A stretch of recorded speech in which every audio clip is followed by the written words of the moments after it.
was bisher geschah. Der Gesetzentwurf ist sein Baby. Axel Voss, CDU, Sekunden vor der entscheidenden Abstimmung. 438 dafür, 226 dagegen.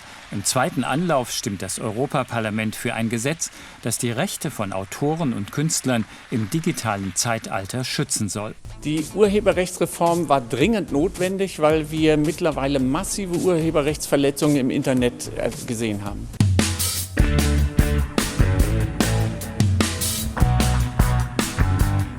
Willkommen bei der Late Night Show mit mir, Florian Streletz. Kommen wir zu unserem Thema heute Abend. Schauen einmal auf ein Thema, das uns alle hier seit einiger Zeit schon beschäftigt. Und damit meine ich nicht etwa, welche die passende Lidschattenfarbe ist an einem Dienstag.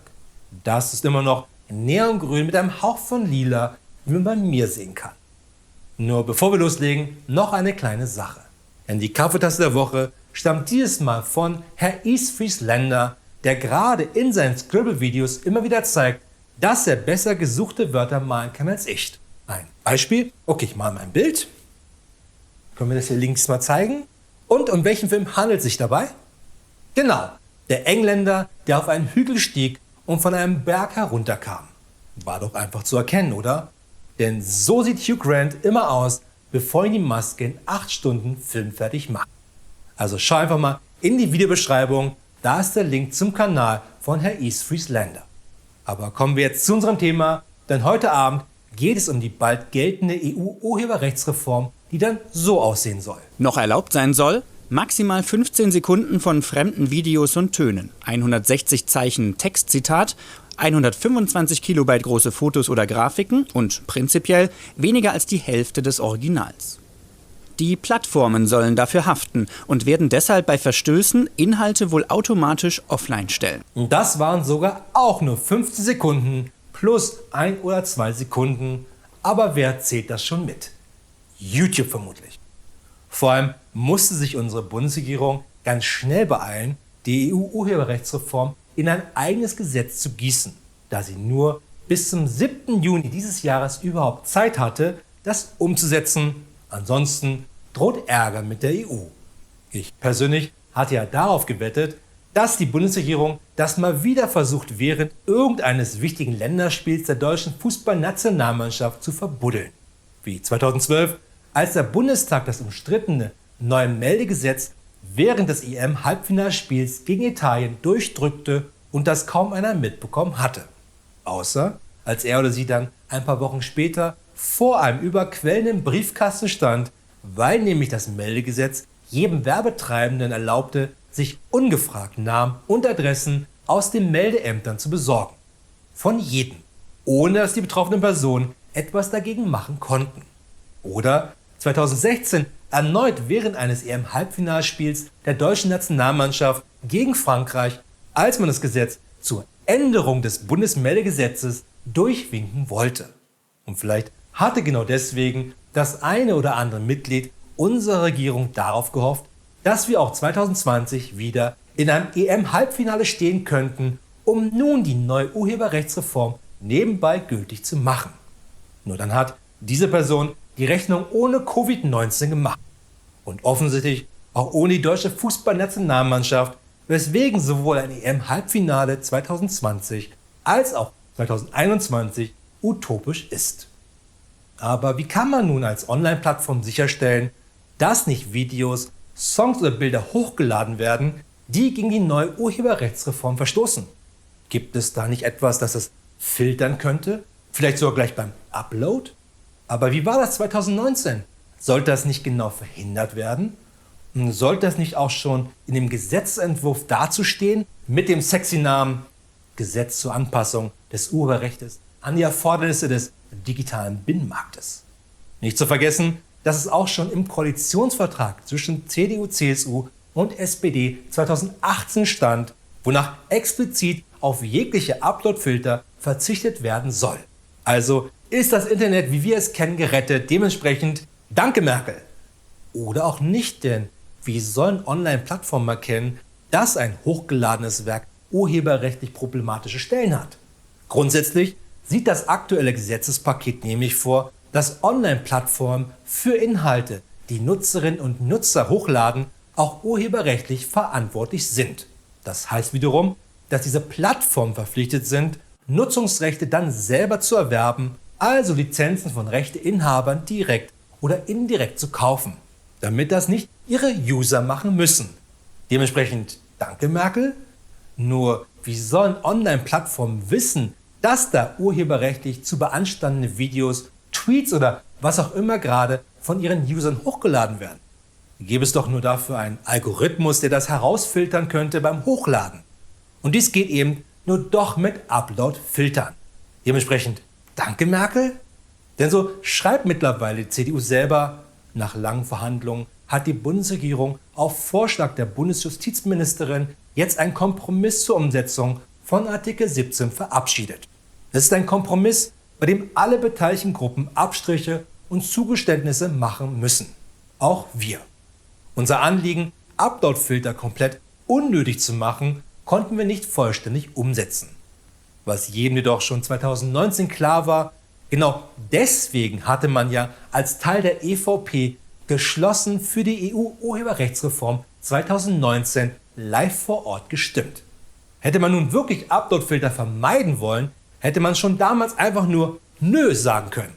Hat aber weder die CDU noch die SPD und schon gar nicht die CSU geschlossen getan. Wobei bei der CSU ist das nicht so schlimm. Die dachten, es geht um den Erhalt des Reinheitsgebotes für Weißwürste, der weiterhin besagt, dass 99% davon aus Hufen und Klauen bestehen müssen. Nur bayerischen Hufen und Klauen selbstverständlich. Aber das heißt wiederum, dass CDU, CSU und die SPD schon damals mit durchgedrücktem Gaspedal gegen eine Wand gefahren sind und noch im Rettungswagen angekündigt hatten, nie wieder zu schnell zu fahren, nur um dann mit dem Rettungswagen mit 300 Sachen an den nächsten Baum zu fahren. Dich aber jetzt hinzustellen und zu sagen, Mann, wir haben extrem krass mit der SPD verhandelt, aber die haben immer wieder Upload-Filter einfach so ins Gesetz geschrieben, ist feige und lächerlich. Vor allem, weil die SPD genau dasselbe von der CDU behauptet. Vermutlich sah dann der Gesetzesentwurf am Ende nur so aus, dass beide einfach handschriftlich Upload-Filter ergänzt haben, aber das dann total unfair vom anderen empfunden haben.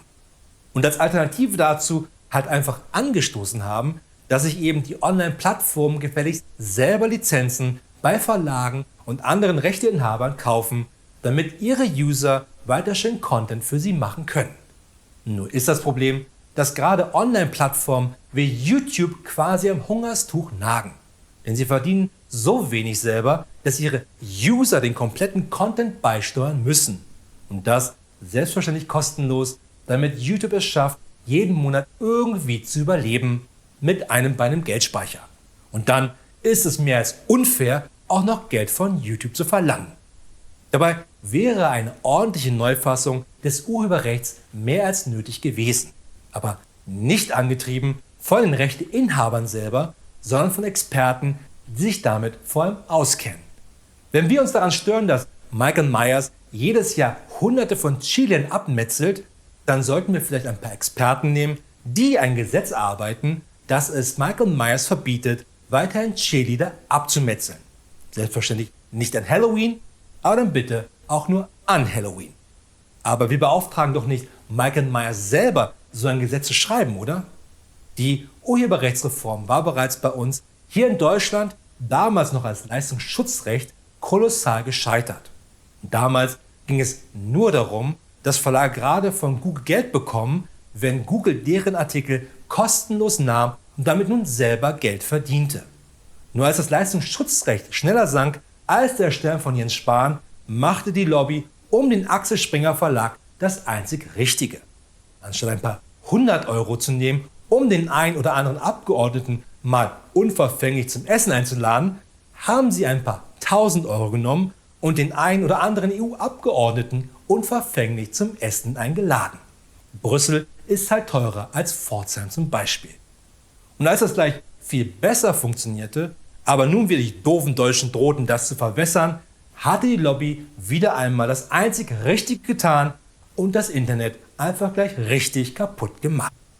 Denn anfänglich sah der Entwurf zu unserer Version des Urheberrechts vor, dass man 20 Sekunden Film oder Ton nehmen durfte, bis zu 1000 Zeichen als Text und ein Bild von maximal 250 Kilobyte. Aber die Lobby erkannte schon früh, dass 1000 Zeichen zu lesen schlecht für die Augen und das Hirn ist, nicht, dass man dann intelligente Menschen bekommt, die hinter den Vorhang schauen. Und 160 Zeichen mussten einfach ausreichen. Hat bei Twitter ja auch lange gereicht, oder? Vor allem hilft dieses neue und verbesserte Urheberrecht eben nicht Autoren oder Musikern mehr Geld zu bekommen, sondern das Anfangsziel vom Axel Springer Verlag war es nur, einen eigenen fetten Happen vom Online-Kuchen von Google und Co. abzubekommen. Und selbst wenn Online-Plattformen Lizenzen für die Inhalte ihrer Nutzer ziehen, wer sagt denn dann nicht, dass ein YouTuber, der eine kritische Filmreview zu einem der neuen Disney-Filme gemacht hat, nicht dann das Recht an dem Gezeigten einfach wieder entzogen bekommt? Denn Disney verträgt unheimlich viel, aber keine Kritik. Oder faire Arbeitnehmerrechte oder meine Idee von dem Crossover von Die kleine Meerjungfrau und Trainspotting. Oder aber du filmst dich gerade bei der morgendlichen Fitnessübung und filmst dabei, ohne es zu wollen, wie gerade das Militär einen Staatsstreich in deinem Land macht. Aber das Militär findet es gar nicht gut, dass du es gefilmt hast und verweigert die Bildrechte an ihren Militärfahrzeugen. Und sind wir ehrlich, YouTube würde das Video sofort sperren. Oder jemand macht heimlich in China Fotos aus den Umerziehungscamps in Xinjiang, wo Uiguren misshandelt werden. Aber diese Person kann das Bild dazu nicht teilen, weil es zum einen größer ist als 125 Kilobyte und zum anderen China behauptet, die Rechte daran zu besitzen.